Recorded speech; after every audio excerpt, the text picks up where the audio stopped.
अस्सलाम वालेकुम viewers, bridge Pakistan का नया एपिसोड लिए मैं हूं आपका मेजबान अब्दुर्रहमान। डिस्कस करते हैं आज की दो इंटरेस्टिंग न्यूज।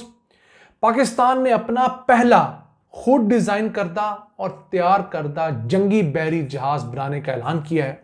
ये एक फ्रिगेट क्लास जहाज होगा। इसकी क्या खसूसियात होंगी आपसे डिस्कस करेंगे और ये पाकिस्तानी तारीख में एक बहुत बड़ा कारनामा होगा, क्योंकि इससे पहले पाकिस्तान दीगर कई मुल्कों के साथ मिलकर अपने यहाँ जंगी जहाज तो बनाता रहा है। यह पहला ऐसा जहाज होगा जिसे ना सिर्फ पाकिस्तान मुकम्मल तौर पर डिजाइन भी खुद करेगा, बल्कि उसकी तमाम कंस्ट्रक्शन भी पाकिस्तान में ही होगी। इससे आपसे डिस्कस करेंगे। जबकि आज की दूसरी खबर, रिकोडिप की सोने और तांबे की जो कान है उसकी फिजिबिलिटी अगले माह मुकम्मल होने की नवीद सुनाई गई है। उम्मीद है उससे इस कान की मालियत बढ़ेगी, यहां पर सऊदी इन्वेस्टमेंट भी आएगी। कितनी सऊदी इन्वेस्टमेंट आएगी और हर साल हमें कितने बिलियन डॉलर्स का फायदा मुतवक्के है, वो प्रोग्राम के दूसरे से हम डिस्कस करेंगे। लेकिन पहले चलते हैं आज की सबसे अहम खबर की तरफ। पाकिस्तान का पहला डिजाइन करदा और फिर मुल्क में कंस्ट्रक्शन के बाद मुकम्मल होने वाला फ्रिगेट अनाउंस किया गया है। इसका नाम होगा जिना क्लास फ्रिगेट। ये पूरे का पूरा पाकिस्तानियों की जानब से मुल्क में डिजाइन किया जाएगा, जो एक बहुत कॉम्प्लेक्स प्रोसेस है, और पूरा का पूरा पाकिस्तान के अंदर इसे मैन्युफैक्चर किया जाएगा।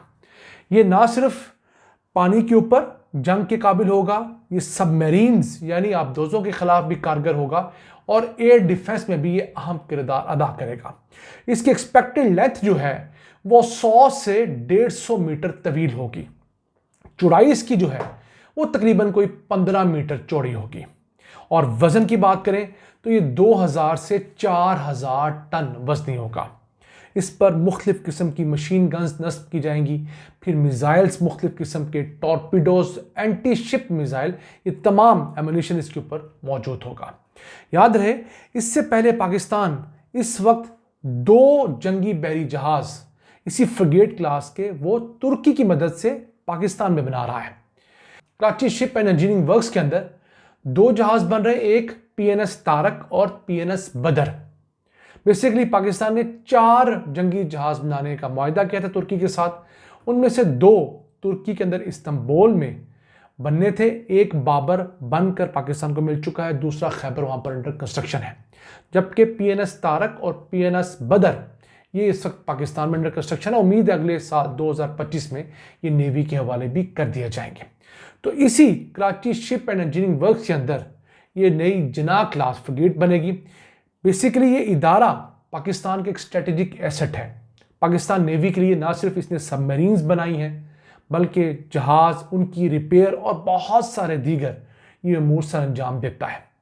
अब ये सब कुछ इंडिजिनस करने का प्लान बनाए हुए हैं। यानी आप इसको इसी तरह समझिए कि अगर पाकिस्तान GF-17 थंडर के बाद अब नया जहाज मुकम्मल तौर पर उसकी डिजाइनिंग, इंजीनियरिंग, कंस्ट्रक्शन पाकिस्तान में करे, तो जितना अहम काम वो है, उसी तरह का अहम काम ये फ्रिगेट क्लास जो जंगी बहरी जहाज है वो पाकिस्तान में बनाना भी है।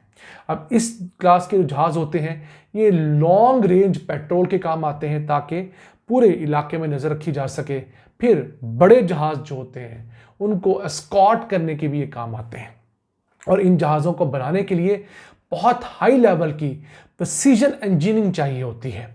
फिर इनके यहाँ जो क्रिटिकल कंपोनेंट की कंस्ट्रक्शन है, मैन्युफैक्चरिंग है, वो भी मुल्क के पास होनी चाहिए, तब जाकर आप इतना कॉम्प्लेक्स स्ट्रक्चर बना पाते हैं।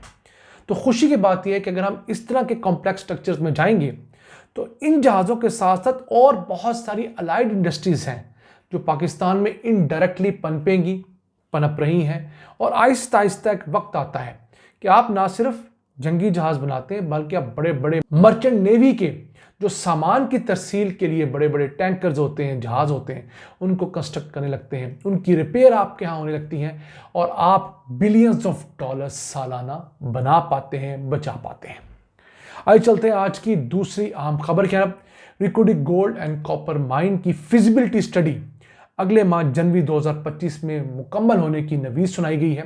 उम्मीद है उसके आने के बाद इस माइन की एग्जैक्ट मालियत का अंदाज़ा हो पाएगा और फिर सऊदी अरब जो इस माइन के अंदर इन्वेस्ट करने के लिए हर लिहाज से कोशिश कर रहा है, क्योंकि बहुत प्रॉफिटेबल काम है, वो भी आगे बढ़ेगा। इस वक्त इस माइन के अंदर 50% हिस्सा उस कैनेडियन कंपनी का है, बैरिक गोल्ड का, और 50% हुकूमत पाकिस्तान का है।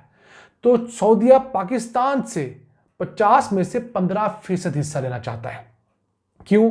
इस माइन को डेवलप करने के लिए इब्तदाई तौर पर तकरीबन 6 से 7 बिलियन डॉलर्स चाहिए, जो पहले हम इसके अंदर लगाएंगे, इस माइन को डेवलप करेंगे, फिर जाकर इस माइन से हर साल 3 से 4 अरब डॉलर्स का सोना और तांबा निकला करेगा, जो एक्सपोर्ट होगा। अगर हम इब्तदाई तौर पर इन्वेस्टमेंट नहीं करेंगे तो हमें प्रॉफिट में भी हिस्सा ऑब्वियसली नहीं मिलेगा। तो अगर इस प्रोजेक्ट के ऊपर 6 अरब डॉलर्स इब्तदाई तौर पर खर्चा आता है, तो 50% के शेयर के हिसाब से 3 बिलियन डॉलर्स बैरिक गोल्ड नामी कंपनी लगाएगी और 3 बिलियन डॉलर्स ही हुकूमत पाकिस्तान को इन्वेस्ट करने होंगे। अब हुकूमत पाकिस्तान के पास तो 3 बिलियन डॉलर्स लगाने के लिए है नहीं, तो उनकी ख्वाहिश है कि अगर सऊदीया इसके अंदर अपना कुछ शेयर डालता है, 15% हिस्सा वो लेता है, तो हम सऊदीया से को 500-700 मिलियन डॉलर्स कहीं ना कहीं से घेर घार के यहाँ इन्वेस्ट करवा लेंगे, तो हमारा थोड़ा सा बर्डन कम होगा। लेकिन मेरी राय यह है कि इसका पाकिस्तान को फ़ायदा कम, नुकसान ज़्यादा होगा। उसकी वजह क्या है कि हम उनसे इनिशियल इन्वेस्टमेंट तो करवा लेंगे, लेकिन वो अगले 40-45 साल तक इस गोल्ड एंड कॉपर माइन से अपना 15% हिस्सा लेते रहेंगे। यानी अगर हर साल ये गोल्ड माइन 4 बिलियन डॉलर्स का गोल्ड एंड कॉपर एक्सपोर्ट करने में कामयाब होती है, तो उसमें से 300 मिलियन डॉलर्स तो सीधा सीधा सऊदी हुकूमत को चला जाएगा। तो अगर सऊदी हुकूमत 500, 700 या 1 बिलियन डॉलर लगाकर हर साल 300 मिलियन डॉलर कमाती है, तो उनकी लागत तो 3 सालों में पूरी हो गई। तो उनके लिए तो बड़ा प्रॉफिटेबल बिजनेस है, अगले 40-45 साल वो मुनाफा कमाएंगे। तो हमारी हुकूमतों को जल्दबाजी की बजाय इस तरफ सोचना चाहिए कि हम किस तरह इन्वेस्टमेंट अपने सोर्सेज से गैदर करें। 4 billion dollars total exports expected है इस ब्लॉक 1 से, जो फिलहाल ऑक्शन किया गया है। उनमें से 2 उस कैनेडियन कंपनी को मिलेंगी, 2 बिलियन डॉलर्स पाकिस्तान की हुकूमत को मिलेंगे। तो 2 में से भी अगर 300 मिलियन डॉलर्स सऊदीया ले जाए, तो पाकिस्तान के लिए किसी सूरत कोई फायदे का सौदा हरगिज नहीं है। हमें चाहिए कि हम इन जैसे प्रोजेक्ट्स के लिए ओवरसीज पाकिस्तानियों की मदद लें, उन्हें इंसेंटिवाइज करें। 300 मिलियन डॉलर्स उनके लिए कुछ भी नहीं है। आप 500 मिलियन या 1 बिलियन डॉलर्स भी उनके लिए कुछ नहीं है। आप उनसे इन्वेस्टमेंट गैदर कीजिए, ऐसा मॉड्यूल बनाएं, ऐसा फॉर्मेट बनाएं जैसे नया पाकिस्तान सर्टिफिकेट है या उस तरह के, जिसमें वो सिक्योर इन्वेस्टमेंट कर सकें और इन्वेस्टमेंट के बदले उन्हें एक खालिस अच्छा हलाल मुनाफा इंश्योर किया जाए, और ऑब्वियसली नफ़ा नुकसान की बुनियाद पर हो, लेकिन ट्रांसपेरेंसी उसके अंदर लाजमी हो। इससे ये होगा कि पाकिस्तान को सऊदीया से किसी किस्म का पैसा नहीं लेना होगा, हमें उनसे किसी किस्म की डिक्टेशन भी नहीं लेनी होगी, और फिर हम ये प्रोडक्ट अपने वसाइल से करके अपने मुल्क के लिए बेहतरी कर सकते हैं। याद रहे, अभी रिकोडी गोल्ड माइन के 11 ब्लॉक्स में से एक ब्लॉक की हम बात कर रहे हैं।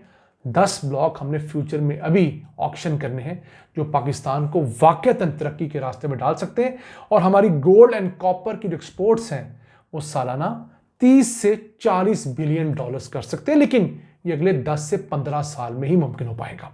अपने मेज़बान अब्दुल रहमान को इजाज़त दीजिए। अल्लाह के बाद।